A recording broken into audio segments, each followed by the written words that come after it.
got a great tone to play, you know. Hello? Have you ever snogged a lady? We had a technical problem. Are we on?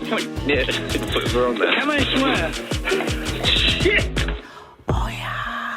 A few people have asked why this podcast is called Crunch and Roll. Now, anybody who's worked in the industry will know it's a term for a quick link over the end of one song and the beginning of another, with the purpose of keeping the music flowing whilst identifying the station. There's actually a short list of potential names based around other radio terminology. Like, what are we doing in this link again? Shit, who's calling the XD? And, why has it gone quiet? As for our unofficial tagline of behind the mic and under the boardroom table, I'll leave that one for another day. My guest today is Warren Moore. Or if you lived in the Minster FM area back in the mid-90s, you might know him as Wazza on the Wireless. He's been in the industry for years, worked at some amazing radio stations in his time. He's also a thoroughly great person, although he does wear a cap backwards at his age. Now, we chat about why you shouldn't necessarily take a gig for money and how he had an absolute shocker with a former group programmer and the time that he brought the entire country to its knees by starting the 2001 petrol crisis. Just to warn you, it's a little bit sweary and there are some adult themes. Oh, and sorry for the sound quality of this episode. At some points, it does sound a little bit like an early 2000s GSM Comrex. Let's crunch and roll. Oh, yeah. Let's meet and greet Warren Moore. Hi. Wow. Okay. I was expecting a bit more from you, Warren. Really? I've already been on this morning, and you're not paying for this, so you can just deal with it. Yeah. Now, just quickly, because there will be some anoraks who listen to this, run me through your stations, starting at Minster FM to. I mean, you're quite. What this means, Anorak, is that Foxy's not done his production, and he's not bothered to find out where anybody worked before. Warren, you know me very well, mate. I was never going to put any time or effort into finding out people's because for several reasons. Firstly, I just couldn't be asked, and also because you couldn't be asked. I couldn't be asked. You're a bit of a rare breed, actually, Warren, because you're one of very few people who are still in the industry. And still. You make me sound like Obi-Wan Kenobi. You make me sound like one of the last Jedi. Well, yeah, essentially you are though, because I can't think of anybody that we've spoken to on this podcast or who we are going to speak to who are still on commercial UK radio. I can't think of it apart from yourself. So, Obi-Wan Kenobi, welcome to Crunch and Roll the podcast. Thanks, I think. I don't have to go through what he did in terms of, spoiler alert, by the way, being burned badly by Darth Vader. You're not going to set fire to me now, are you? I haven't seen that film. You've just completely ruined it for me. Right, so Warren, start at Minster FM and then end up where you are now. So run me through all your stations. Oof, right, blimey. Started at Minster. I was at York Uni, and that was a very lovely coincidence, really, because I'd basically been to university because they offered 18 months or so studying in the States. And this was in the early 90s where, like, radio out there, man, do you remember when you used to get those Anorak tapes and it was like, I don't know what this is, but it just sounds so great. Yeah. So I started doing some messing around at a station in Texas called KEGL. And it was just one of those really lucky coincidences that by the time I got back to UK, Mrs. Thatcher, and this is showing how long ago it was, had decided to open up a load more commercial stations. And one of them was Minster in York. I used to do this act of like, it was Wazza on the Wireless, which was like funky young dude about town. I was 18, straight out of uni. And it was a Friday night. And I would take phone calls and they were all live. And this is before they learned that Ofcom don't like you doing that sort of thing and get a delay unit. Someone had rung me or they'd written in and they'd said, at this girl's recent wedding, the bride and the groom got a little bit randy and decided to go behind the DJ curtains and consummate the marriage a little bit early, ring her up and embarrass her on air, which of course you would never do in a million years now, invasion of personal privacy. So I've called her up. Hello, I can't remember her name. Is that Jenny? Yeah. Jenny, it's Warren from Minster. Oh, hello. You just got married. Yeah. And I've asked this stupid question on air. God, and thank God it was about 9:30 at night. I've said, Jenny, is it true that you and your now husband went round the corner and consummated the marriage? There was about 5 seconds of silence. She went, in a very North York accent, she went, fuck off, and put the phone down. So I had a very happy year at Minster. That then led to 4 years at Radio Air. God, 4 years there. And I loved it there. That was my hometown station, effectively. Went to Red Dragon in Cardiff for 4 years. Again, really happy years. Probably some of the happiest years in my career. You know, who did that song, Sunscreen? You know, where it was like... Baz Luhrmann. Was it Baz Luhrmann? Yeah. He used to say something in that song like, everybody should spend 4 years in San Francisco and move before you get too soft. Exactly the same for Cardiff. It's such a cool place. Everybody should spend some time there. Got poached to go to work at Key 103, like you mentioned. Yes. Did 4 years there. Did 2 years at Heart West Midlands, the original one. And then by this point, we'd started seeing more sort of networking come in. So they said, look, you're going to lose your job here. But the good news is we'll employ you at Heart in Gloucestershire, where I still am, actually. Obviously, then networking came around a few years back. I decided to jump ship and sort of started a business relationship with the BBC. And that's proven to be really good. And I'm also doing breakfast at Sunshine at the minute. So I'm very fortunate. Warren, when you say jump ship, is that like when you actually get binned off, but the boss says, oh, we're leaving on good terms? No, it's not. No? It's not. And you know what? When the boss actually says, yeah, well, that's it, goodbye, there's a certain end to it. But when you decide to go, geez, man, that's like adrenaline city. That's... Ugh. This podcast isn't about me, but I had a very similar situation at Free where they binned off my best friend and I was left on my own. And they did talk about a new contract, but it felt good to say I didn't want it. And it wasn't until the day that I left and I went on to Signal One that I was like, oh shit, that was a really good. Why did I ever do that? That was a lot of money. I mean, Now, that's really interesting you say that. I had an old boss of mine, and I'd love to talk about him more, Andy Johnson, who's not in the industry anymore, but he was at Red Dragon. And he said to me, and this is so true, he said to me, if you ever move for money, it'll never be as happy as you think. What does he mean by that? The move I took from Red Dragon to Key, you're never going to turn it down, because that Key was like, 3 million size radio station, and it's huge, and it's the Wembley of the North. But I was never and this isn't for any particular reason, he said, just avoiding slander and libel. I was much happier at Red Dragon. But you can't turn down someone that says, here's a 2-year deal and 20 grand a year more. But I was always happier working at Red Dragon. And Andy was right. When you make those moves in your career or your life for cash, it's just got a funny habit of never being as happy or as good as you thought it was going to be. Yeah, I think I disagree with that. You're not buying that at all, are you? It just sounds like a load of balls. I enjoyed earning... No, look, you can only go by what you've found in your career. And the moves that I've made for cash, I've never... Look, my accountant's pretty happy, but it's the scenario of, did I do my best work there? Was I happy? Were the managers I kind of side with Andy on that one. Well, I mean, for me, because obviously I spent a bit of time at Viking, which is my hometown station, similar to you, Radio Air, where, you're broadcasting to your pals. The best memories are from my time at Viking. Some of those early radios at Radio Air, we were lucky to get our friends listening. The station was beaten by Magic at one point. So the AM station was beating Radio Air. So well done for that, Warren. You are welcome. Frankly, I wasn't on breakfast at that period of time, but I tell you what, that was a weird radio meeting to be in. Jim Hicks, who I love dearly and would take a bullet for the guy. And I remember him coming out a bit ashen-faced. It always used to be like on a Thursday morning, do you remember, these radio meetings? And he came out and he said, well, the good news is we've got one radio station in the building that's market leader. And the bad news is it's Magic. But Magic was a monster. Yeah. It was just a monster. You had all these established names that had just literally overnight just gone next door. And the audience went next door. And we spent the best part of 10 years of trying to attract one or two of them back. Did they start treating the Magic presenters with a lot more love and not you just the dirty FM people that weren't doing very well? Not at all.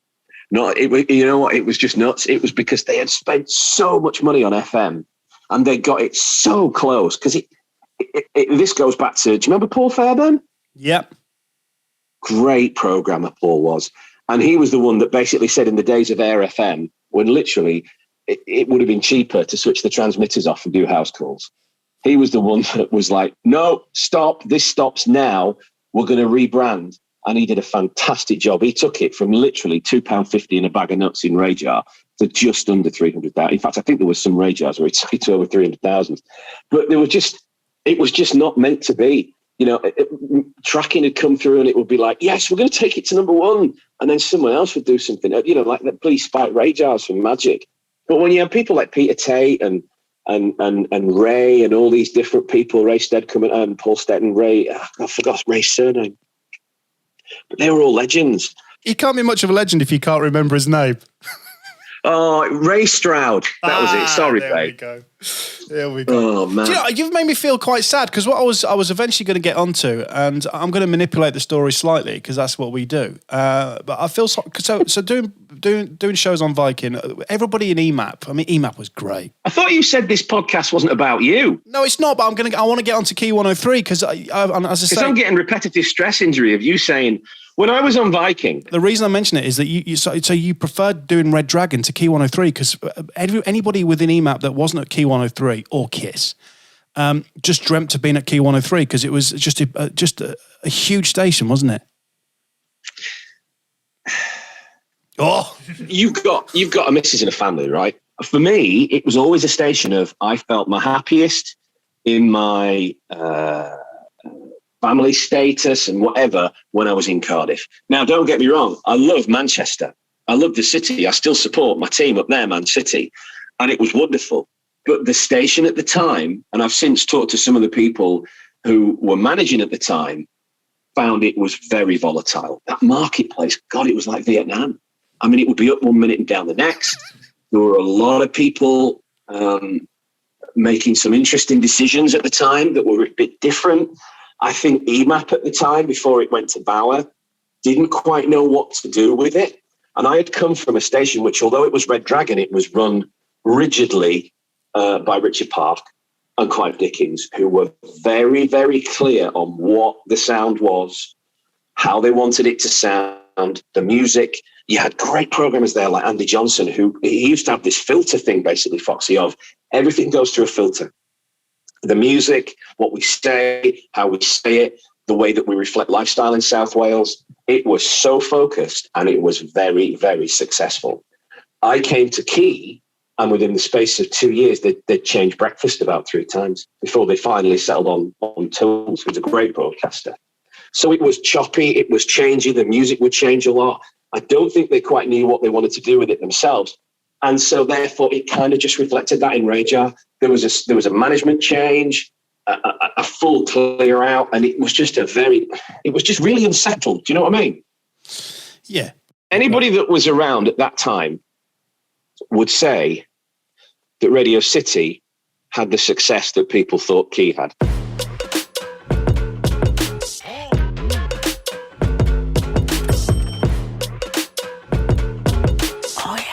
Now, when I spoke to you, and I'm very fortunate because you and I are friends, and we met many moons ago when we were both at a boot camp type thing, where radio stations, for people that don't know, what they do is they say you're great, and then they go, but you could be better, and you should be more like so-and-so down the road. So you go and meet up with other breakfast shows, and then you listen to a certain breakfast show, Bristol, in that situation, and then you try and replicate what they do, and you're like, well, it's quite hard because there's a male-female, and I'm definitely just working with another guy. But anyway, and then of course, you know, together we've been working for the Big Boys Club more recently, and we've got to know each other a little bit better. And I asked you if you would come on this podcast, and I said to you, you were like, oh, Foxy, what's it going to be about? And I said, well, not so much your career, but just some of the things, the funny stories that you share.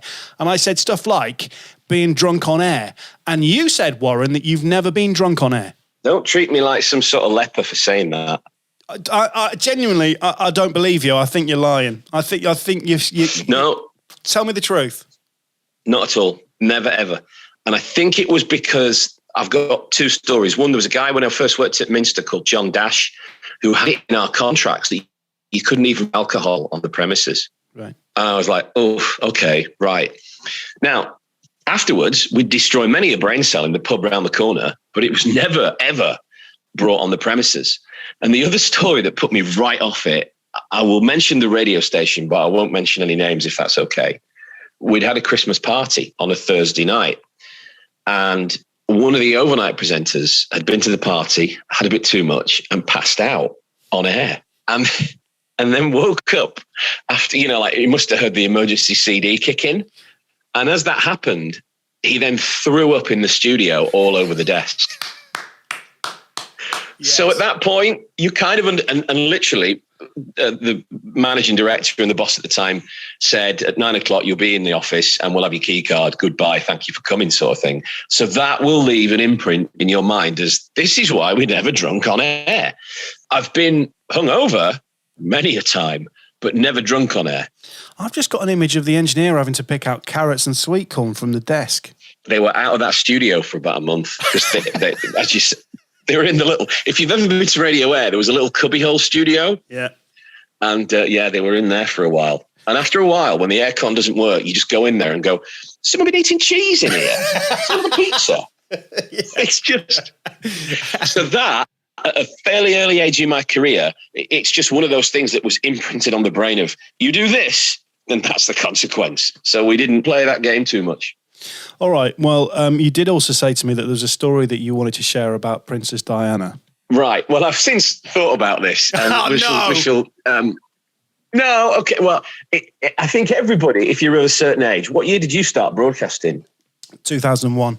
Right. Okay. So you maybe missed this, but if you were around, I think it was 97 when she died. And it's a horrible time because this iconic figure's died that everybody loved. And in one way, it's a privilege to be on air during a period of time like that. But in another way, it's a very, very nervy experience because you know that someone somewhere across the network is going to screw up.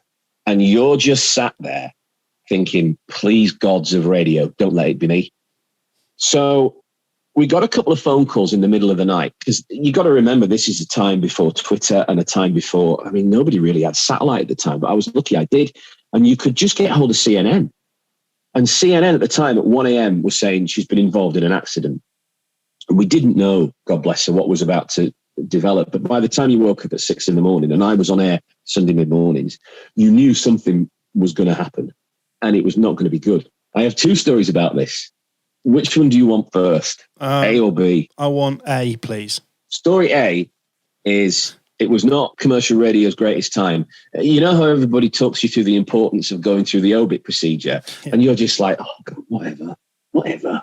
Well, back in 97, the obit procedure was as long as your arm. It had like the Pope on there. It had the Pope's wives and 7 mistresses.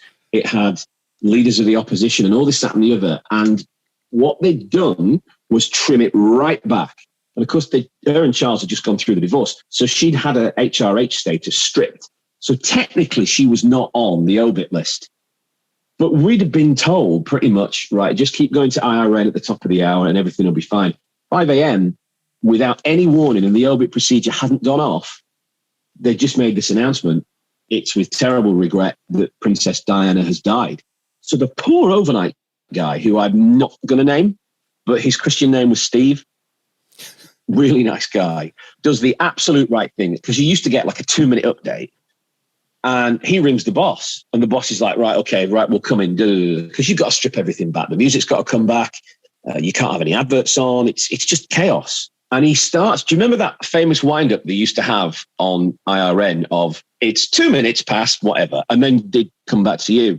So Steve was getting ready to hear this, and he threw himself from one end of the studio to the other to just throw any song in. So there was audio there and not dead air. And the guy on IRN goes, that's the latest. It's 2 minutes past whatever. There were a few seconds worth of silence. And he throws to this CD, could have been anything. And it was Amazulu. Too good to be forgotten. Now, what more can I say? And it's like, oh, God. So then part B of this is Idiot Boy here comes strolling in on the Sunday morning. And you'll maybe remember before logger tapes were all done digitally and saved for like a million years. Yeah. Do you remember what we used to use? Was it VHS? VHS cassettes. Yeah. People listening to this now will be like, what the? Geez. We used to use old VHS cassettes, 3 of them. You'd get a 4-hour tape and stick it on long play. So it lasted for 8 hours. You'd have like 40 odd because you'd have to save them for a few weeks. And I'll never forget, Jim Hicks said to me, look, I think it was the radio authority at the time who were in charge, not Ofcom. He said, look, I've seen how this thing plays out before. They'll want Leeds, Manchester, Birmingham, London, all the big city marketplaces to send in how they've covered it. Just go pull off the videotapes. And guess what? The person on the night before hadn't switched the tapes, so we had no audio of it whatsoever. Man alive. I've since subsequently found out 2 of those other cities on that list of about 7 or 8 places I've gone have done exactly the same thing. And I'm not terribly surprised that a couple of years after that, everybody went on to digital login.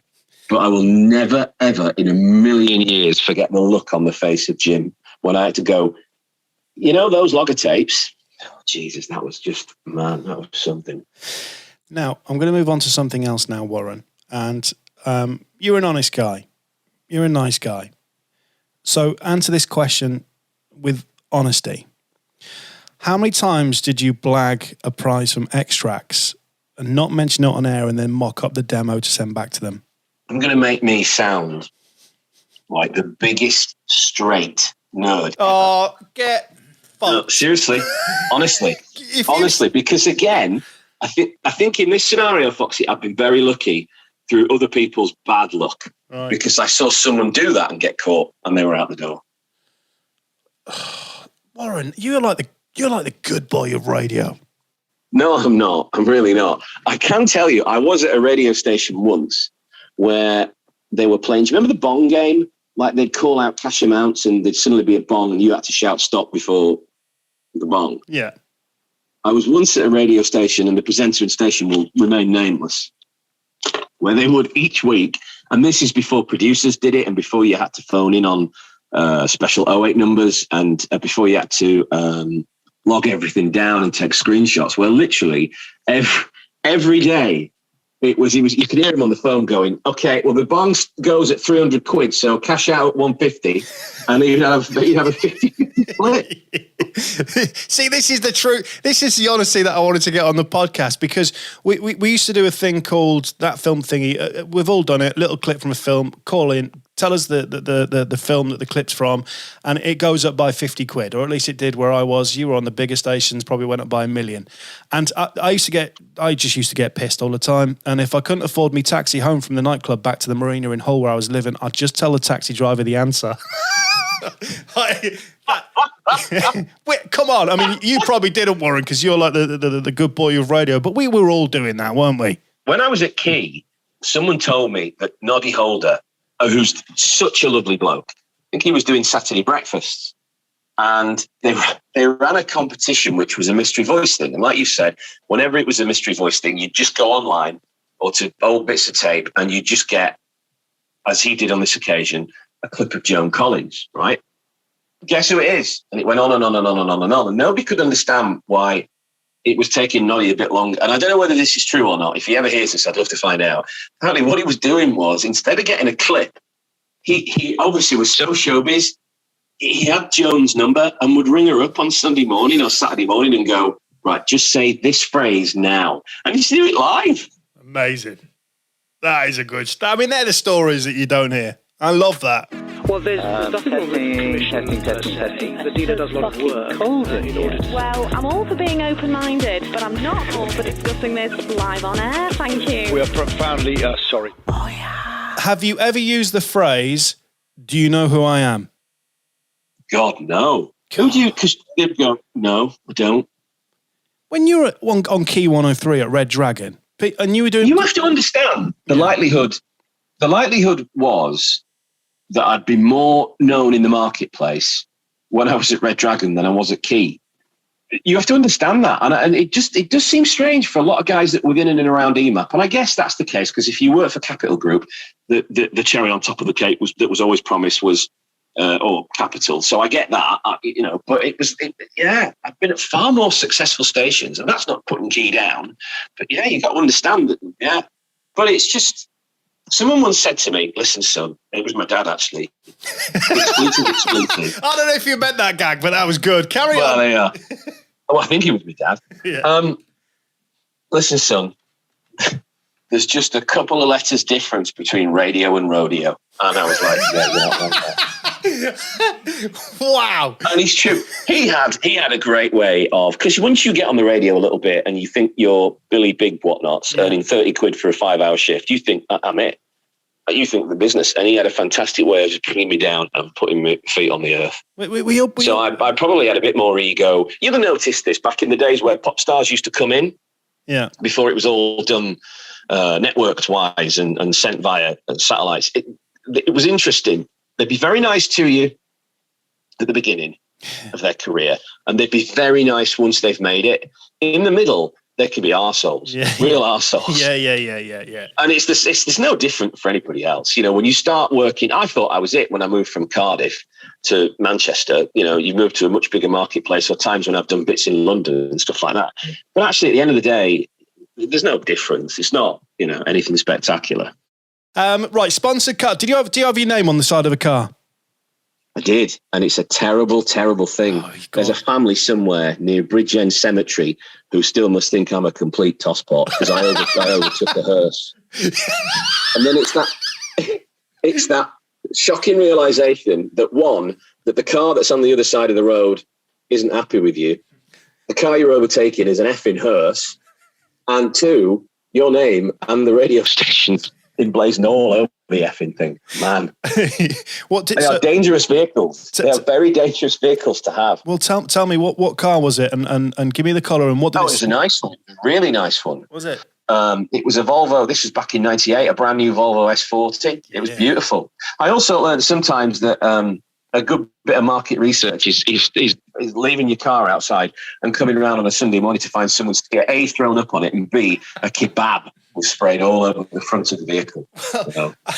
I tell you, my favourite story is a guy that used to be on Beacon. I won't mention his name because we might actually get him on the podcast at some point. But I think he was on Wyvern FM at the time, and the story goes that he parked it off somewhere. Someone obviously didn't like him on air because they scratched cunt.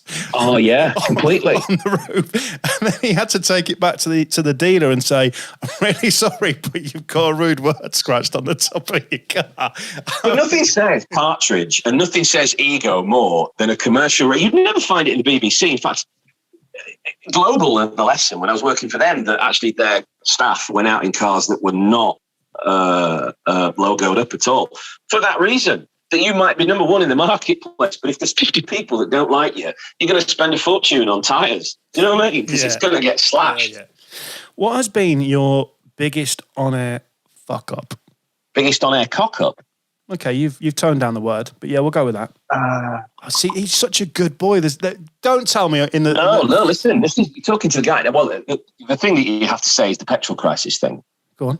Well, it was on my show, again, when I was at Red Dragon, that I had a conversation with the news presenter, Stuart McTeer, and I said, okay, so the petrol shortages were on at the time, and somehow our conversation got totally misconstrued and effectively began the petrol crisis of 2001.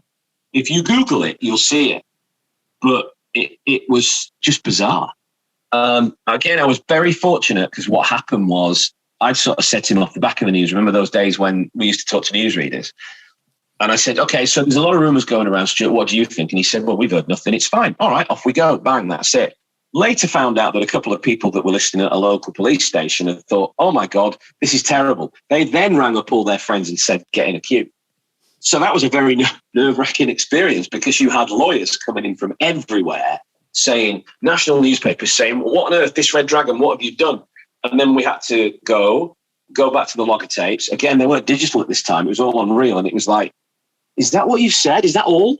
So again, it was just a chain of events. It was frightening though as well, because you always think you've got like a level of safety when it's live in a funny way, because no one can change the words that you've said. You know, you'll hear famous people saying, well, I never said that in an interview.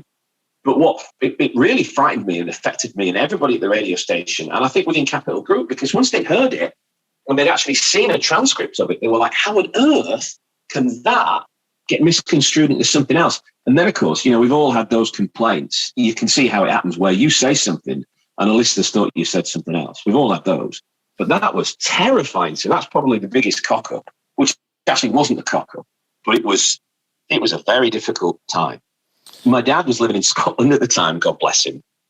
And we would have he's gone now, couple of years back, but we had a lovely relationship. And all I was concerned about, Red Dragon and Capital and on all the big head honchos had said, listen, you're fine, don't worry about it. I actually ended up getting a pay increase and a new contract out of it. Wow. But at the time, very frightening. And I'd not spoken to my dad for 3 or 4 days. And the Daily Mirror run a paper up there called, I think it's the Daily Record. And I got home one afternoon, and at this point I'd had they had to basically put like a towel over my head and escort me out of the old building at West Canal Wharf in Cardiff to make sure the national newspapers weren't getting pictures. They were going through my bins. Anyway, I got in and I pressed on answer machine. I pressed play, and it was my dad saying, "Hi, it's me. Is there any reason that your picture's on the front page of the Daily Record with the headline, 'Blame him'? Anyway, call me back. Bye." Yeah. I was like, oh, shit. But then, and this is why I've always had an interest in media law, then the Capital Group, as it was at the time, went and made a fortune out of you slandered someone that we own. A lot of contracts changed from it. Because do you remember you'd have signed something in the clause that said, actually, we own the audio. We own what this person says. It's a sort of two-way street that, yeah, okay, we'll accept the muck-ups, but we also get to make a lot of money when people accuse us of doing stuff. So the contracts in the industry on about 2000, 2001 changed because of that. So Warren, that was quite a serious story there. I'm going to stick with something quite similar and serious as well. I just wondered, think back to when we used to use CDs. What was the go-to song when you had diarrhea? New Radicals, You Get What You Give, which is ironic, really, that period of time, because I always knew that there was a drum beat in it that I could get away with, and it's at that point, it's like, okay, I could be in trouble, but quickly now, shove it up and off you go, and just deal with it. If you've done breakfast long enough, you will discover that you have a very regular body clock in the day. Oh God, yeah. Right. And it's one of those things that one of the beauties of the heart clock at breakfast was that if you ever did anything good at 8:10 in the morning, they were always quite happy for you to replay it at some point in the 6 o'clock hour. So invariably you knew that you play that again, 3 minutes worth roughly, into a 4-minute song, you had 7 minutes. So you will also discover that some foods and some drink substances will trigger your bowel movements. Hopefully. Why are we talking about this? I love it, mate. Carry on. I tell you another good one as well, actually. Toto Africa. That's a beauty. Because ultimately, I just know when anybody plays the Eagles, Hotel California, you're just being lazy. You're just being lazy there. Because every PC knows, they've put the 6 minute they put the 6 minute version on, but you can get a nice 5 minute break in with Toto Africa, no questions asked. And they used to pan the music into most of the radio station toilets, and it's quite a good song to dump to, isn't it? All right, yeah, I'm a big fan of that. John Cicada, Just Another Day, 4 minutes 40, 4 minutes 44 of pure gold. God bless you, John. Do you know what? You and I work together. Colonoscopy surgeons across the world need to know the power of that song. Let me tell you, beautiful. Yeah, thank you, John. Play it in hospitals, it'll sort them out, I tell you. And you and I worked together quite recently, and we were short to the hour, and all radio presenters have got that one song that they go to if they're 2 minutes short. What's yours? Depends, really, mate. I've had a career of being all over the place.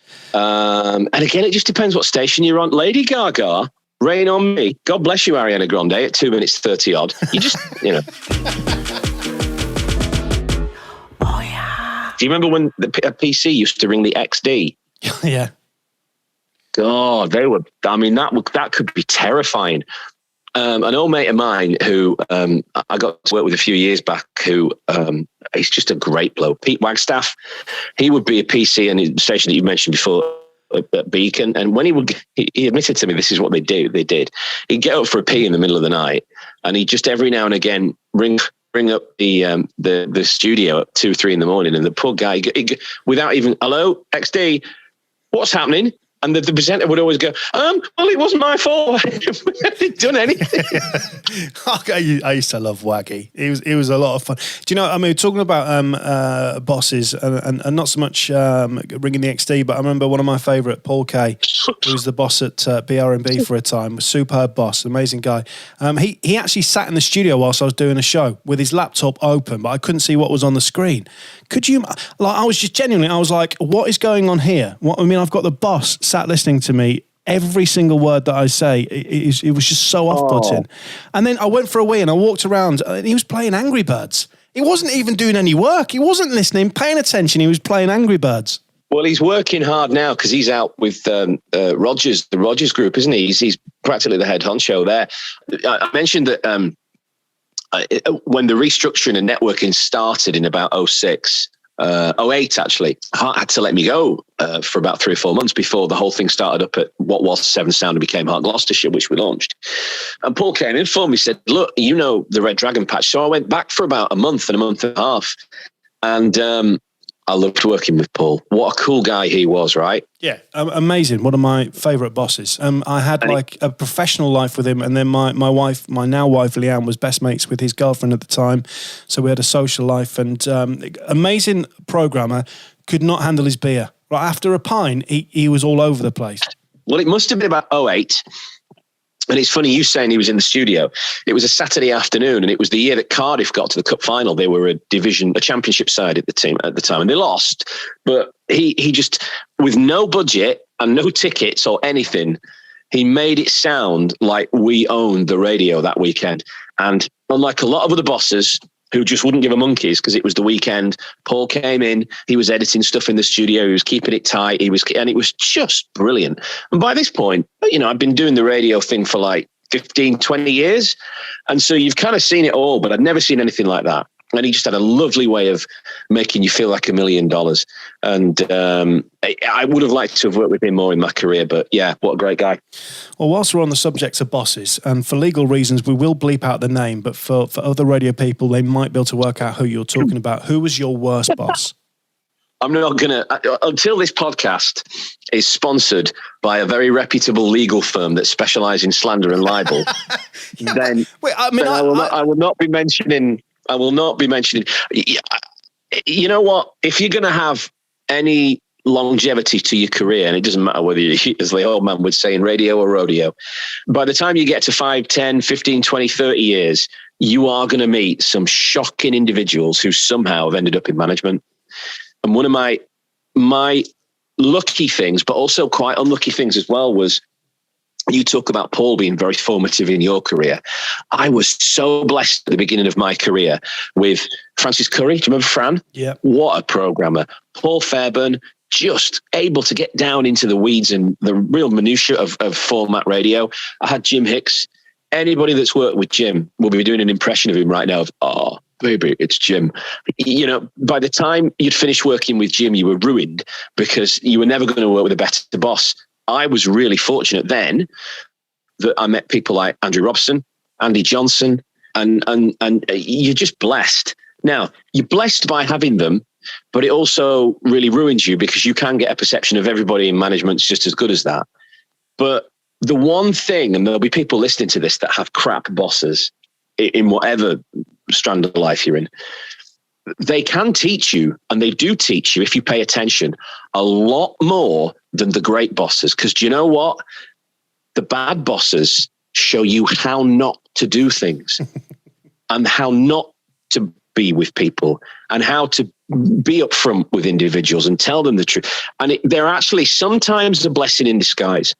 Have you ever had that situation as well where there's safety in numbers, I call it, that if you all moan about the boss, then you know it's not you? Yeah, absolutely, yeah. That's a very fortunate thing. I'd hate to be in a situation where it's just a person. And eventually that's probably a numbers game, and it will happen, law of averages. At some point, you will meet someone who it's just a personality clash. I guess that's unfortunate as well. But yeah, I've worked with a couple of shockers, and I just thought naively that everybody that gets elevated to the position of an MD, a program controller, an ME in the BBC or whatever, must know what they're doing. But it ain't necessarily so. It really isn't. Right, I'm going to give you... Should we play our breakfast? We've got a little radio game. You mentioned it earlier on, actually, the breakfast bong, where it's tried and tested across most radio stations, where, for people that don't know, you come on as a caller and then you shout stop at an amount of money, and there's a bit of jeopardy because the next bit might have been higher, or they might have you might have lost everything. I've never actually presented the breakfast bong in my career. Have I described that correct, Warren? As Andy Johnson would have said when we were doing it for real, the slogan is, kids, shout stop and the money's yours. I love it. All right, so you're about to hear some different topics. A little bit of moody music, like you would have done, a bit of a drone. And if you shout stop, then we will ask you a question from that topic. And if you don't, then, of course, it'll carry on. Does that make sense, Warren? All right. That'll work. Here we go. Station and location. Music. On air. Prizes and blags. Showbiz. People. Stop. Alrighty, shout it stop. Well done, Warren. So it has landed on... You just say the word alrighty. Did I? You did. You just did. And I hope to God, Paul Kay never hears you say that. No, I've spoken to Paul many a time to try and beg him to take me to Canada to do a breakfast show over there, but he stopped replying to my text. I'm not surprised if you're saying alrighty then. You've got to question yourself when you're doing that. Paul Fairbairn used to have a great way of passively aggressively sort of... He'd stop. Remember when you used to use actual TDK cassettes for the snoops? He would turn around and you'd have a car crash of a link, like, you know, an 8-piler up on the F in M42. And he turned around and he'd press stop and he'd look at you and he'd go, so what were you trying to achieve with that link? Yeah. Do you remember Mark's story? You must have done, because, of course, you were email. I had a shocker with Mark once. He had a good radio brain as well, and I used to work with a guy called Tom, and he used to come from London because, of course, he was based at Mapping House. He'd come up to Hull once a month, and he had this amazing skill where he would fall asleep, like have power naps, whilst he was listening back to your show, and you were like, shit, the show must have been really bad for someone to actually fall asleep.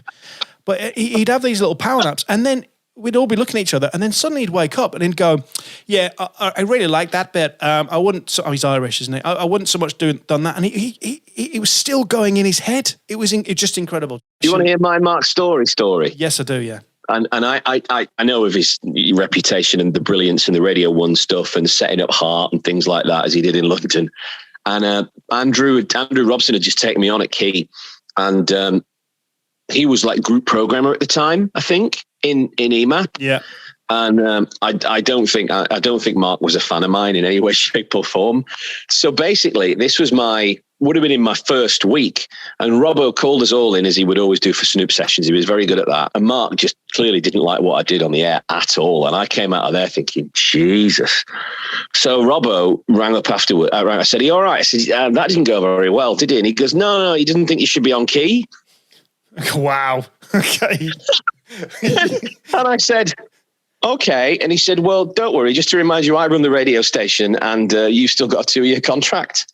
Oh, fair play to Robbo for having some balls and doing that. I admire that. Well, yeah, I always remember that. And I was so gutted because I'd always respected what Mark had done in the Irish industry, who made some great radio. But it was like, but there's another thing. Eventually you will come across people are not going to like everything that you do, and you just have to suck it up and deal with it. I'm going to ask you one more question, Warren. Did you have any super fans? Not really, no. Eventually you just learn not to pick the phone up. Okay, fair enough. And there is that. I've had lovely situations where listeners have become really close friends and things like that, but oh god, that makes it sound like I slept with half of them, and there was a few of those. No, but did you say there was a few of those? Well, when I first moved to Gloucestershire, let's just say I was newly divorced and I was young, free and tingly, and I enjoyed myself. I had a great time. That was that, but it was just a very special period in my life because we took a radio station that was failing miserably, and we took a punt on what I did on the radio, and it was. I mean, I did 10 years worth of business with Global on that, and I'm just really proud of it. And there's another example of you can work at these massive 3, 4, 5, 6 million, 10 million size radio stations.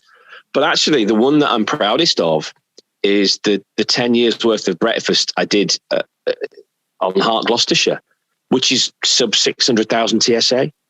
So it's just funny how that it doesn't, and maybe this is just a me thing, doesn't necessarily have to be, wow, I'm on the biggest station I'll ever be at in my career to be happy sort of thing. And to think you could have taken those figures up even more if you'd have sounded more like Bush and Troy. Have you ever met Troy? Or I've never met Andy, but Troy is one of the smartest broadcasters that you'll ever come across. I'll tell you that now. The BBC should snap him up like you wouldn't believe. Yeah. When you get to meet these people and know them, it's like, oh, you're good at what you do. I did have the delight to meet them both because they were trying to coach all the breakfast shows along the Thames Valley corridor. I can't even say Thames. That's probably why I got binned off 210 FM because I couldn't say Thames Valley. There we go. That's probably the reason why. Did I just bring back some terrible memories for you there? No, I do apologise. Do you know what? I've made it sound like I got binned from 210 FM. I didn't. I went on to BR&B. Just want to put that out there so I don't people think I've been binned. Oh, what a station. What a station. There is something special. I've said all these things about all these massive radio stations, but I tell you what, there's something very, very special about working in Brum. Very special. It's just a very cool city. I think the listeners are just the best. And there's, you can go to a city sometimes and you just don't feel the buzz. It doesn't matter what time of day or night, how I'm feeling, whether I'm feeling $1 million or whether I've got man flu. When I drive to Brum, it's just like, oof, this is, better turn it on, the sort of thing. So, yeah. We share some lovely memories from Birmingham. Listen, Warren Moore, thank you very much. Really, I know you've been because I didn't realise you told me that you've been in hospital this week. So you've pulled, because you've got like a RoboCop leg or something, haven't you? Yeah, I had a car accident about 7 years ago, and there's a bit of metal in there. Actually, I shouldn't have said that. I should have actually said, yeah, I am RoboCop. Actually. I'll be honest, I'd forgotten it was a car accident as well, so I sound really insensitive. So sorry about that. No, it's all right. No, it's fine. You just keep apologising, you fat git. No, I'm only kidding. No, I'll take that on the chins. Valid. No, you have actually lost a load of weight. Well done. I'm trying to get in shape. But anyway, yeah. So it was just a wonderful experience that actually reminded me of something else. The first time I went, every now and again they'll take, when the bone grows back properly, they'll take bits of sort of metal and what out. Very first time, I'd never been in an operation before. The woman could see. I was very nervous, and of course, the one great myth about the NHS is you're always supposed to have anonymity, aren't you? They're not supposed to know what you do or anything like that. This woman in Gloucester Royal, one of the anaesthetists with a lovely Geordie voice, said, "Hey, don't fret, pet. We know who you are. You're going first class, kid." I just thought that was wonderful. And when I woke up, like they'll give you the anaesthetic and you're gone. Yeah. On my hairy leg, they'd actually shaved in a little heart. No. Yeah. So that's why it was still is a special place to me. Yeah. Oh, that's a lovely story. I thought you They also stole my wallet. No, I'm kidding. I'm kidding. That's Warren a joke. Moore, that's a joke. Legal. Check that legal. We're having a party. Oh, yeah. Now, before you do go, Warren, at the end of every podcast that we're going to do, we're going to ask our guests to do the credits in their best voiceover style. Have you ever done any voiceover work, Warren? You know how you always said I was very dull and very boring? Yeah. The first job I ever had in radio was on a pirate station. Was it? Why have we not mentioned this? What was the name of the station? It was called Emergency FM because it was on 99.9. We were just kids that were at hospital radio, and it was like, "Do you want to be on the radio?" And it was like, "Yeah." So we would end up, first of all, doing in these horrific DJ voices, and we were all like pre-adolescent teenagers and what have you. Talking about, I can still remember the name of the client. Do you want me to do it? Yeah, let's hear it. Empire Electro Centres. Oh, yeah. That has made my year. I love it. Well, in that style, would you be so kind as to read the end credits of the podcast, please, Warren Moore? You've been listening to Crunch and Roll with me, Warren Moore, and Foxy. Subscribe on your favourite podcast app to get every new episode as soon as it drops. Crunch and Roll is a 969 media production. Has that got something to do with biking, Foxy? Probably does. It's presented by John Fox and produced by Simon Berge. Boris Yeltsin, Boris Johnson, Boris. What's your surname, Simon? That'll do. Warren Moore, thank you very much.